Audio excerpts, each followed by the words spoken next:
할렐루야. 함께 예배하시는 우리 용익교회 모든 성도님들께 주님의 크신 은혜와 사랑이 갑절로 임하게 되시길 주님의 이름으로 축원합니다. 자, 우리 앞뒤 좌우분들과 인사할까요? 한 주간도 보고 싶었습니다. 인사하겠습니다.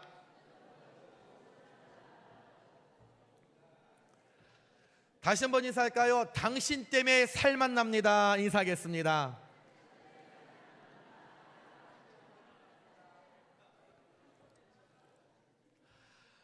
이런 글이 있죠. 아들이 아버지를 생각할 때 4살 때는 우리 아빠는 전지전능해. 우리 아빠는 못하는 게 없어. 우리 아빠는 슈퍼맨처럼 모든 것을 제일 잘해. 이 아이들이 14살이 되면 생각이 조금 바뀐다고 합니다. 우리 아버지는 못하는 것도 있고 생각하는 것도 구식인 것 같아. 이 아이가 자라 20살이 되면 역시 내 여견 틀리지 않았어. 우리 아버지는 골동품이야. 그러다가 장가를 가서 철이 조금 들면, 어떤 어려움이 생기면 우리 아버지와 한번 의논해 볼까? 이 아들 60이 돼서야 우리 아버지는 훌륭했구나 라고 생각을 한다고 합니다. 오늘 우리가 함께 나눌 본문은 어렸을 때는 아버지를 이처럼 존경하고 잘 준비되었던, 그러나 머리가 굵어지면서 어느 순간 아버지를 대적하고 아버지를 향할 쿠데타를 일으키고 반영을 일으키면서 아버지의 자리, 왕의 자리를 빼앗고자 했던 철없던 아들 압살롬과 또 그 반역과 쿠데타로 인하여 어쩔 수 없이 자식이었던 아들 압살롬과 전쟁을 치러야만 했지만, 그럼에도 불구하고 나를 공격하고 나를 힘들게 하지만 그의 생명마저는, 그 생명까지는 건들고 싶지 않았던 아버지 다윗과의 이야기를 담고 있습니다. 욕심을 부리지 않고 때를 기다리면 다윗에 이어서 다른 아들보다 왕의 자리에 오를 수 있는 확률이 높은 평화의 아버지라는 뜻을 갖고 있던 이 압살롬. 이 압살롬은 다윗과 마아가 사이에서 태어난 다윗의 셋째 아들이었습니다. 이 압살롬, 사무엘상 14장 25절을 보니까 온 이스라엘 가운데서 압살롬같이 아름다움으로 크게 칭찬받는 자가 없었으니 그는 발바닥부터 정수리까지 흠이 없음이라. 무슨 말입니까? 구약을 통틀어서 압살롬처럼 잘생긴 사람이 없었다라는 거죠. 저보다는 조금 못했던 것 같은데, 이 압살롬이 얼마나 외모가 뛰어났던지 발바닥부터 정수리까지 흠이 없다라고 성경은 이야기하고 있습니다. 모자람이 없습니다. 모든 것이 만족이 있는 사람입니다. 용모가 출중하기 때문에 부족함 없던 압살롬이었습니다. 그런데 뭐가 모자라서, 모든 걸 다 갖추고 있는데도 불구하고 아버지 자리를 탐내하고 아버지의 첩들과 대낮에 몸을 섞지를 않나? 아버지를 어떻게 해서든지 죽이서라도 살해하고 내가 그 자리에 올라가겠다라고 생각했던 그 압살롬, 세상에 이런 페류나가 어디 있겠습니까? 압살롬 페류나의 모습까지 보이면서 그토록 왕이 되고자 했지만 결과적으로 하나님은 압살롬의 손을 들어주지 않으시고 오늘 말씀 15절처럼 최후의 비참한 죽음을 맞이하게 되었다라는 거죠. 오늘 하나님 이 말씀을 통해 저와 우리 용익교회 성도님들께 주시고자 하는 깨달음이 무엇일까요? 오늘 이 말씀 속에 일하시는 하나님, 우리에게 주시고자 하는 그 메시지, 우리 가운데 성령 하나님께서 감동으로 우리의 마음을 여러분 떨리게 하시며 우리에게 들려주실 때에 이 말씀을 통하여 다시 한번 이 땅 가운데, 이 환경 가운데 압살롬처럼 최후의 비참한 삶이 아닌 하나님 안에서 우리 용역교회 모든 성도님들은 여러분 유쾌한 삶을 누리시는 복된 하나님의 말씀이 오늘 여러분의 귓가에 레마로 들려지시길 주님의 이름으로 축원합니다. 자, 그렇다면 저와 여러분이 이 땅을 살아갈 때에 여러분 어려움을 만나고 또 어떤 처지, 어려운 상황을 만날 때 어떻게 해야 할까? 첫 번째입니다. 하나님의 권위에 도전하는 어리석음에 절대 빠져서는 안 됩니다. 어떤 상황과 어떤 환경과 내 욕심, 내 욕망, 내가 바라는 것이 있다 할지라도 하나님의 권위에 도전하면서까지 그 자리에 올라가려고 하는 어리석음에선 반드시 벗어나야 된다라는 거죠. 왕의 자리를 뺏기 위하여 아버지 다윗을 향해 쿠데타를 일으켰던 아들 압살롬, 그 쿠데타를 일으킨 압살롬을 피하여 도망가는 오늘 아버지 다윗. 그러나 오늘 아들을 피하여 쫓겨가는 그 다윗에게는 아직까지 훌륭한 용사들이 주변에 있었고 그가 다스리는 군대 조직이 아직까지는 튼튼했기 때문에 효율적인 전시 체제를 구축할 수 있는 에너지와 모든 전술이 다윗에게 현재 있었습니다. 자, 어쩔 수 없습니다. 아들 압살롬이 쿠데타를 일으켰기 때문에 어떻게든 생명을 연명해야 하는 이 다윗, 마음 아프지만 아들과 전쟁을 시작하게 해야 되죠. 자, 다윗은 전쟁에 나가기 위하여 내 용사와 내 군대가 얼마나 많이 있는지 숫자를 셉니다. 1명, 2명, 100명, 1000명, 2000명, 3000명 숫자를 막 셉니다. 수를 세고 천부장과 백부장을 만들고 그 위에 이제 백성들을 전쟁터에 내보내기 전에 혹시 전쟁을 하면서 이 피해가 클 수 있기 때문에 그 피해를 최소화하기 위해서 자신의 신복, 가장 아끼고 있었던 요압, 아비새, 이때 이 세 명의 지휘관을 3분의 1, 3분의 1, 3분의 1 이 모든 군사 조직에 앞서 세우게 됩니다. 그래서 이 3등분한 이 군사를 가지고 이제 전쟁을 시작하게 되는데 모든 군사력이 모여있는 이 상태에서 다윗이 이렇게 고백합니다. 내가 이제 당신들과 함께 저 압살롬 군대와 내가 직접 나가서 싸움을 하겠습니다. 왕이 이야기를 해요. 그랬더니 이 백성들이 그 이야기를 듣고 오늘 말씀 3절에 이렇게 이야기합니다. 왕이시여, 왜 그래요? 좀 가만히 계세요. 압살롬의 군대가 지금 목표로 하고 있는 것이 우리이겠습니까? 아니에요. 당신입니다. 압살롬이 지금 죽이고자 하는 것은 우리가 아니라 다윗 왕 당신이란 말입니다. 그래서 모든 적들이 왕만 공격할 것입니다. 그러니 전쟁터에는 나오지 마시고 그냥 여기에 계시다가 피치 못할 상황이 되었을 때 우리가 어려움을 당하며 그때 SOS를 치면 그때 와서 도와주십시오 요청했고 다윗은 백성들의 이야기를 듣고 알겠다. 그러면 내가 전쟁터에 나가지 않고 내가 마하나임 성중에 내가 머물러 있겠다라고 했습니다. 이제 이 군대가 압살롬 군대와 싸우기 위하여 나아가는데 다윗이 또 부릅니다. 잠깐만, 이 백성들 지금 빨리 나가서 싸워야 되는데 또 부르는 거예요. 그러면서 이 다윗이 이 군대를 모아놓고 하는 이야기가 미안한데 나를 봐서라도 나를 생각해서라도 나의 철없는 아들 압살롬을 너그럽게 대해줘. 잔인하게 대하지 말아줘. 다시 말해 생명만큼은 건들지 마, 죽이지 마라고 부탁합니다. 지금 압살롬 군대와 전쟁을 하기 위해서 전쟁터로 나아가는 이 지휘관들, 이 다윗의 군대의 목표는 압살롬입니다. 압살롬 하나만 죽이면 모든 전쟁 다 끝납니다. 압살롬 하나만 죽이면 수많은 우리 모든 편들 죽지 않아도 됩니다. 그런데 내 아들을 너그럽게 여겨달라? 죽이지는 말아달라? 이 백성들, 아니 도대체 이 다윗 왕은 정신이 있는 거야 없는 거야? 아니 당신을 지금 죽이려고 당신의 아들이 이렇게 공격하는데 아니 이렇게 태평천하게 죽이지 말아달라니. 우리가 지금 숫자적으로 열악하여서 먼저 선제 공격을 해도 압살롬 군대를 이길까 말까 하는데 생명을 죽이지 말아달라고? 그럼 뭐하러 전쟁을 해? 뭐하러 싸워?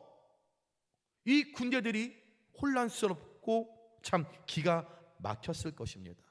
그러나 오늘 이 말씀을 우리가 깊게 묵상해 본다라면, 여러분, 압살롬에게 있어서 아버지 다윗은 죽여야만 하는 나의 적입니다. 아버지 다윗을 죽여야만 내가 그렇게 나의 욕망, 내 욕심을 채울 수 있는 왕의 자리에 오를 수 있는, 그냥 압살롬 아들의 입장에서 그 아버지는 그냥 죽여야만, 내가 밟고 올라가야만 내가 그 자리를 쟁취할 수 있는 적군입니다. 그러나 아버지 다윗에게 있어서 압살롬은 죄송하지만 마아가와 사랑해서 만들어낸 사랑하는 세 번째 아들입니다. 그 이상 그 이하 아무것도 없었던 거죠. 아들이 나를 죽이려고 하지만, 내 자리를 탐내려고 하지만, 아버지는 그와 달리 그냥 철없는 불쌍한 방탕한 아들일 뿐이었다라는 거죠. 사랑하는 여러분, 오늘 반역자인 이 압살롬을 향한 아버지 다윗의 이 마음이 저와 여러분을 향한 하나님 아버지의 마음이 아닐까요? 끊임없이 하나님 앞에 범죄하고 하루에도 수천 번 하나님 더 배신하고 반역하는 우리가 죄인이지만,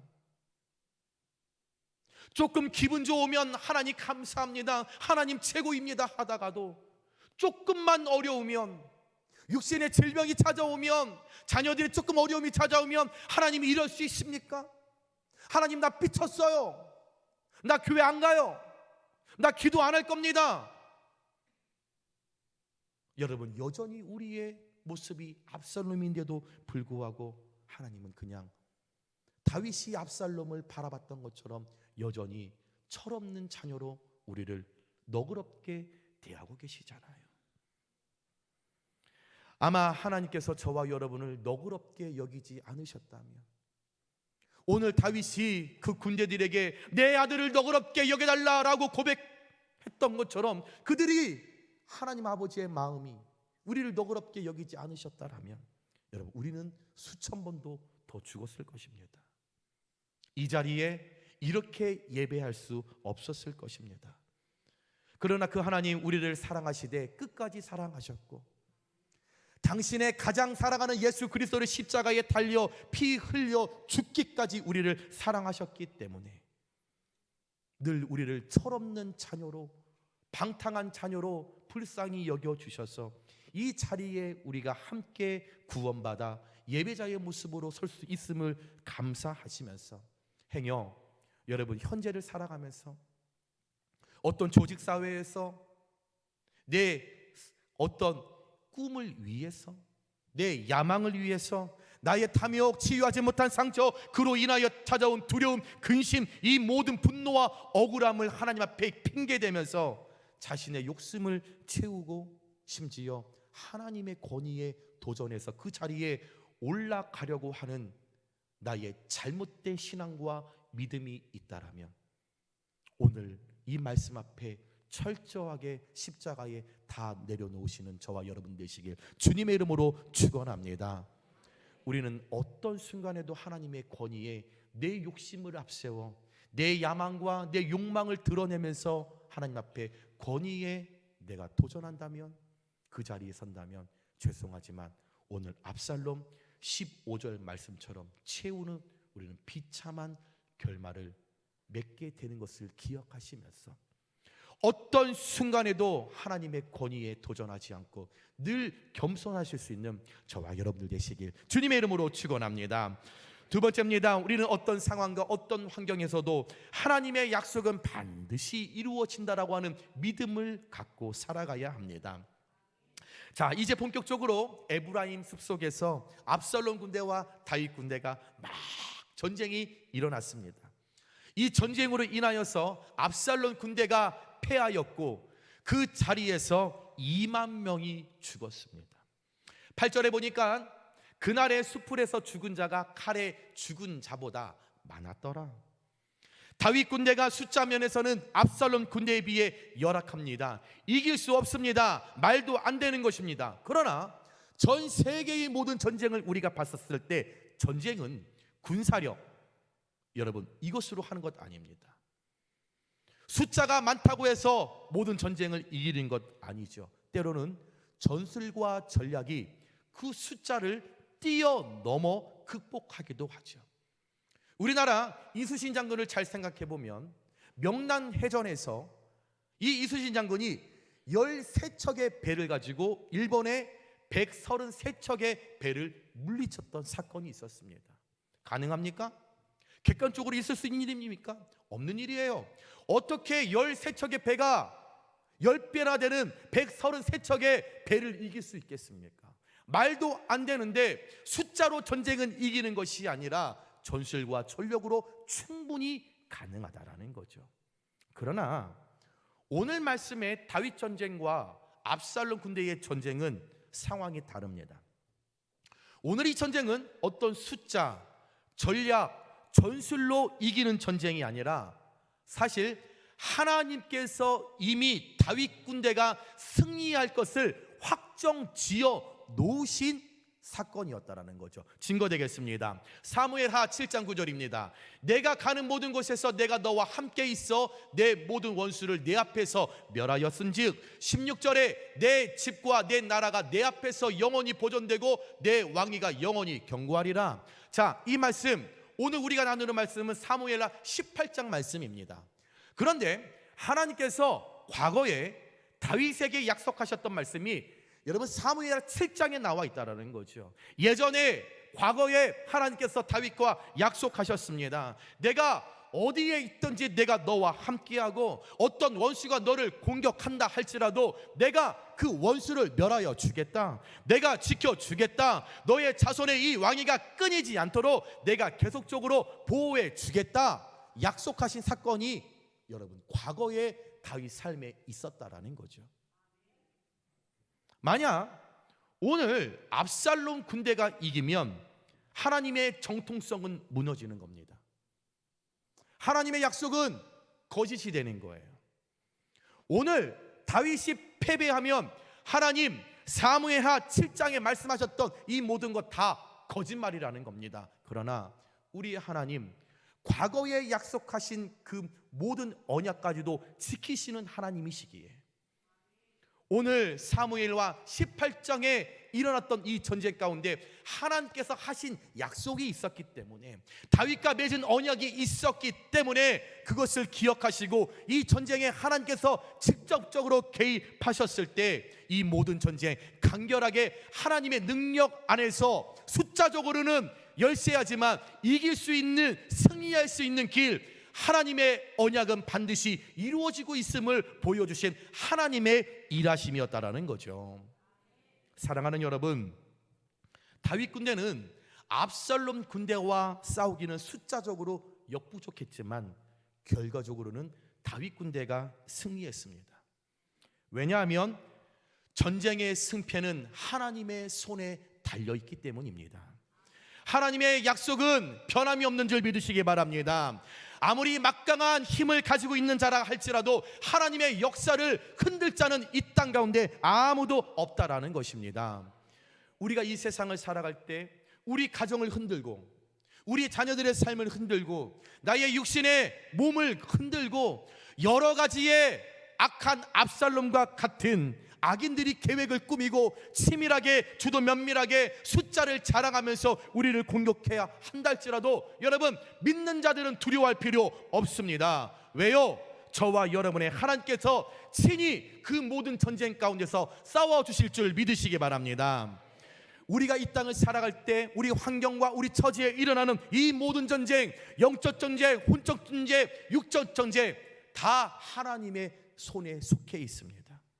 하나님께 속해 있는 것입니다. 사무엘상 17장 47절에 또 여호와의 구원하심이 간과 차례 잊지 아니함을 이 무리에게 알게 하리라.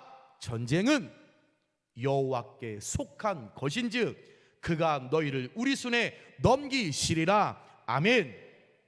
전쟁은 하나님께 속한 거예요. 아무리 우리 앞에 칼과 창이 있다 할지라도 하나님이 그 전쟁 가운데 개입하시며 그 창과 칼을 뛰어넘어 하나님의 손으로 우리 하나님께서 그들을 우리에게 넘겨주시면서 승리의 깃발을 뽑을 수 있도록 우리에게 함께해 주신다라는 거죠. 우리 현재 전쟁과 같은 삶을 살아가고 있습니다. 영적 전쟁이 계속적으로 일어나고 있지요. 우리의 생각, 혼적 전쟁이 일어나고 있죠.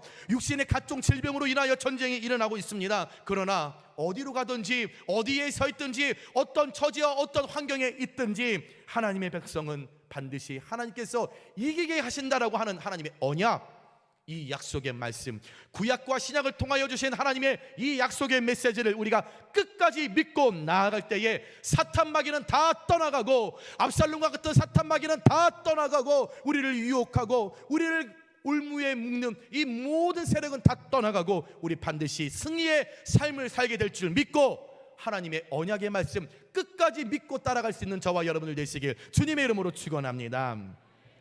마지막으로 세 번째, 우리 이 땅을 살아갈 때 하나님의 영광만을 드러내는 삶을 반드시 살아나야 합니다. 어떤 순간에 내가 드러나면 안 됩니다. 나의 영광을 자랑하면 안 됩니다. 하나님이 내게 주신 은혜 자랑하면 안 된다는 거죠. 압살롬의 군대가 패하고 수많은 병사들이 숲속 이곳저곳에 다 엎드려 쓰러져 죽어 있는 모습을 보고 압살롬이 당황을 했습니다. 나와 함께 있던 이 군대가 다 저렇게 죽어버리다니 놀랐지요. 깜짝 놀랐습니다. 야, 이러다가 나도 죽는 것 아니야, 빨리 도망가야지. 그러다가 다윗의 군 지휘관들과 맞닥뜨렸지요. 그 순간 어떡하지? 두려웠던 이 압살롬 도망가기로 마음을 먹습니다. 참, 그런데 이 압살롬 잘 도망가서 피했으면 좋으련만, 압살롬 도망가기 위하여 노새 말을 탔는데 그 말이 상수리나무 가지 밑을 지나갈 때에 오늘 압살롬의 머리가 상수리나무 가지에 걸린 거예요. 압살롬의 머리가 상수리나무에 걸려서 압살롬 공중에 대롱대롱 달려있고, 안타깝게 이 노새는 혼자 살겠다고 도망을 갔죠. 여러분, 한번 이 그림을 보고 상상해 보시기 바랍니다. 큰 군사력을 이끌고 전쟁터에 나왔던 압살롬, 발바닥부터 정수리까지 어떤 것 하나 흠잡을 것 없는 가장 외모를 자랑했던 압살롬, 교만하고 거만하고 늘 똑똑하다고 잘났다고 잘난 척했던 이 압살롬, 모든 걸 다 가지고 있었는데 흠잡을 것 아무것도 없었던 이 압살롬, 오늘 현재 머리카락이 나뭇가지에 걸려서 대롱대롱 달려있는 우스꽝스러운 모습, 속수무책에 빠져 있었다라는 거죠. 그때 한 사람이 그 모습을, 오늘 압살롬이 상수리나무 가지에 걸려있는 모습을 발견하고 이제 요압 지휘관에게 달려가서 말을 전합니다. 지휘관이요, 지금 압살롬이 상수리나무 머리에 가지에 걸려 있습니다. 그때 오늘 말씀 11절에 보니까 그 요압 지휘관이 그것을 보고 한 사람을 향하여, 야, 왜 그 자리에서 압살롬을 죽이지 않았어? 우리의 이 전쟁의 목표가 뭐야? 죽였어야지. 네가 죽였다라고 하면 내가 은 10개와 띠 하나를 내가 선물로 주었을 텐데 왜 죽이지 않았냐? 라고 꾸짖습니다. 그러자 보고했던 그 사람이 12절에 말하기를 요압에게, 요압이여, 당신이 내게 은 10개, 아니 은 1000개, 은 10,000개, 200,000개를 내게 주어도 나는 왕의 아들에게 손을 대지 아니하겠나이다 라고 말합니다. 왜일까요? 분명 전쟁을 하기 시작하기 전에 다윗이 모두가 듣는 앞에서 부탁했어요. 요압과 아비새와 이때 그 지휘관을 세워놓고 수많은 군사들이 있는데 부탁했어요. 너그럽게 내 아들을 대해달라, 죽이지는 말아달라. 이 이야기를 이 사람이 들었기 때문이죠. 그러나 요압은 다윗의 신복인데도 불구하고, 오른팔인데도 불구하고 그 말을 따르지 않고 순종하지 않고 난 너와 같이 지체할 수 없다 라고 말하면서 상수리 나무에 대롱대롱 달려있는 그 압살롬을 향하여 찾아가서 심장을 3개의 창으로 찌르고 요압 병기를 가지고 있었던 10명의 청년들이 이 압살롬을 쳐 죽였습니다.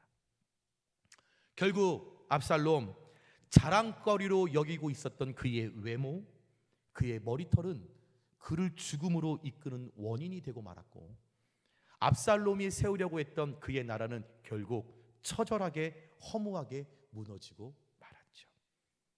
사랑하는 여러분, 이스라엘 사회에서 이 머리털은 힘과 미의 상징입니다. 또 빨리 머리털이 자라는 것은 힘의 왕성함을 나타내는 거죠. 우리가 잘 아는 삼손, 힘이 어디서 나왔죠? 머리카락에서 나왔어요. 머리카락이 잘렸을 때의 그 삼손, 아무것도 자랑하지 못했던 것처럼 오늘 사무엘 하 14장 26절에 이 압살롬의 설명하기를 그의 머리털이 무거움으로 연말마다 깎았으며 그의 머리털을 깎을 때에 그것을 달아본즉 그의 머리털이 왕의 저울로 200세겔이었더라. 아니, 하나님의 말씀에 얼마나 할 얘기가 없으며 머리털 이야기를 합니까? 그런데 오늘 이 머리털이 중요한 단서가 되었다라는 거죠. 이 압살롬 그렇게 머리를 자랑했다라는 겁니다. 힘을 과시했다라는 거죠. 나는 다른 사람보다 200세겔이야. 1년 동안 보통 사람, 저와 여러분이 이 머리카락을 잘라서 무게를 대면 약 500g이라고 합니다. 그런데 오늘 압살롬 200세겔이라는 이 무게를 현재로 바꿔보니 2.8kg라는 거죠.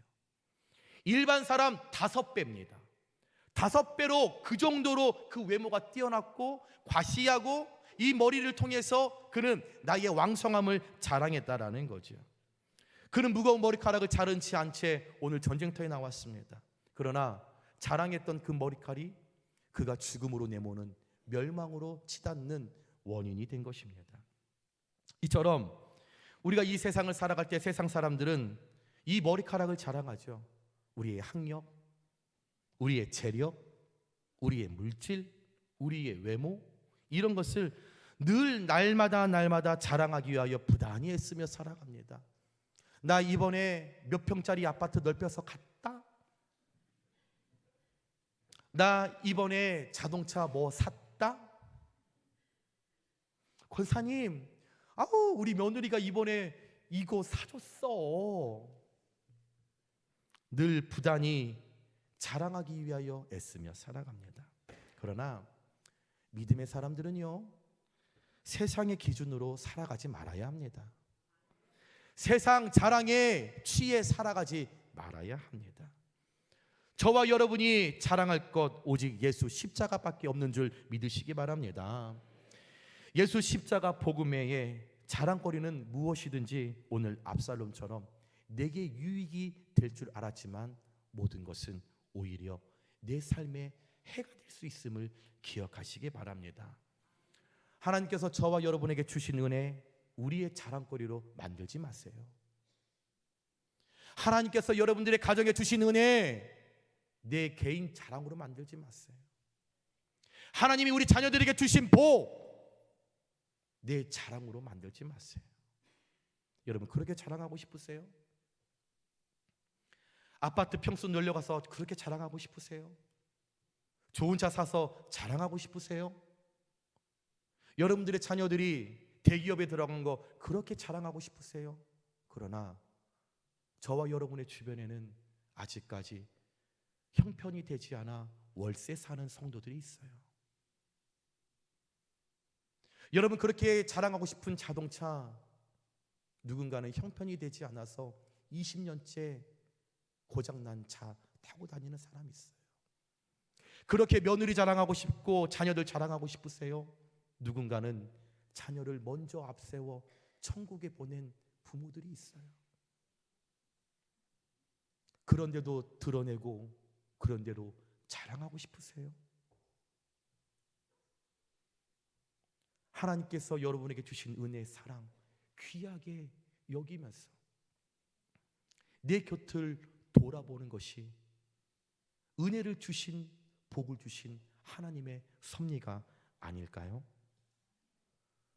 하나님이 주신 은혜, 우리 이 땅 살아갈 때 우리의 자랑거리로 만들지 말고 하나님의 영광만을 드러내고 하나님의 영광을 위하여 사용하실 수 있는 우리 용인교회 모든 성도님들 되시길 주님의 이름으로 축원합니다. 말씀을 정리합니다. 사랑하는 여러분, 저와 여러분은 때때로 연약하고 부족하고, 그래서 자신의 힘과 내 지혜를 빌려서 때로는 하나님을 거역하는 자리에 설 때가 있습니다. 그런데요, 하나님은 그렇게 교만한 자의 최후는 멸망이요 실패라 말씀하십니다. 그 멸망과 실패의 길로 날마다 사탄마귀는 우리를 초청하죠. 사탄마귀가 자꾸만 자랑하게 하죠. 하나님의 약속을 믿지 못하게 하죠. 자꾸만 하나님의 권위에 도전하게 우리의 마음을 움직일 때가 너무나 많이 있다라는 겁니다. 여러분, 그런데 왜 사탄마귀가 공격하고 들려오고 자꾸 초청하는데 왜 초청하는 손길을 왜 거절하지 않으십니까? 잘못된 걸 알면서도 왜 그 길로 자꾸만 서 계십니까? 왜 초청하는데 그 손을 덥석 잡으려고 하십니까? 사탄마귀가 내게 날마다 우리의 삶과 환경과 나의 믿음과 신앙에 공격할 때 우리 믿음의 사람들 그렇게 선포해야 되잖아요. 이 더러운 것들아, 이 사탄마귀야, 예수 이름으로 내가 선포하노니 내 곁에서, 내 삶에서, 내 가정에서, 우리 자녀들의 삶에서 떠나갈지어다. 우리 선포하셔야 되잖아요. 여러분, 드러나고 싶습니까? 자꾸 잘난 척하고 싶으세요? 하나님이 주신 은혜, 내가 그것을 잡아서 내 영광으로 자꾸만 보여주고 싶으십니까? 여러분, 내려놓으세요. 이 땅 가운데 자랑할 것 오직 십자가밖에 없습니다. 복음밖에 없습니다. 주위를 둘러보세요. 아직까지요, 어렵고 가난한 자들이 너무나 많이 있어요. 누군가는 자녀를 자랑할 때요, 천국에 있는 내 아들 내 딸 생각하면서 속으로 눈물을 삼키는 내 주변에 성도가 있다니까요. 언제까지 여러분 내 영광을 자랑하시겠습니까? 여러분, 언제까지 자녀 자랑하실 거예요? 압살롬처럼 비참한 삶으로 갈 수 있는 이 길 우리 벗어나야 하지 않겠습니까? 벗어날 수 있는 길, 오늘 말씀 하나님의 권위에 도전하는 어리석음에서 우리가 벗어나고, 하나님의 약속은, 언약은 반드시 이루어진다라는 확실한 믿음을 갖고 하나님의 영광을 드러내는 그 삶을 내가 추구하고 내가 목표로 살아가겠노라 우리가 고백하면, 이 일을 위하여 우리가 세상에서 선을 갖고 악인이 아니라 착하게 살아가면, 이 악을 멀리하면 때로는 내가 손해보는 것 같지만, 내가 뒤처지는 것 같지만, 자랑 못해서, 드러나지 못해서, 내 영광이 나타나지 않아서 나 좀 속상하지만, 축복의 시간이 더딘 것 같지만, 아니요, 갈라디아서 6장 9절에 정확하게 말씀하십니다. 우리가 선을 행하되 낙심하지 말지니 포기하지 아니하면 때가 이름에 거두리라. 아멘. 착하게 살면, 말씀대로 살면, 하나님의 영광을 드러내게 살면 하나님께서 우리가 그 길을 포기하지 않는다라면 하나님의 때에 거두게 하신다라고 하는 이 언약을 우리가 믿고 여가 겸손하게 하나님의 뜻을 참고 기다리면 압살롬처럼 비참한 삶이 아닌 하나님 안에서 유쾌한 삶으로 우리의 삶을 바꿔주실 줄 믿고, 늘 우리의 삶 속에 악을 멀리하고 악을 처단하고 예수의 이름으로 떨쳐버리고 날마다 거절하면서 세상 유혹 속에서도 우리 하나님의 영광만을 드러내며 하나님의 기쁨으로 최후 잔치자리에 귀한 모습으로 참여할 수 있는 저와 우리 사랑하는 용인교회 모든 성도님들 되시길 주님의 이름으로 축원합니다.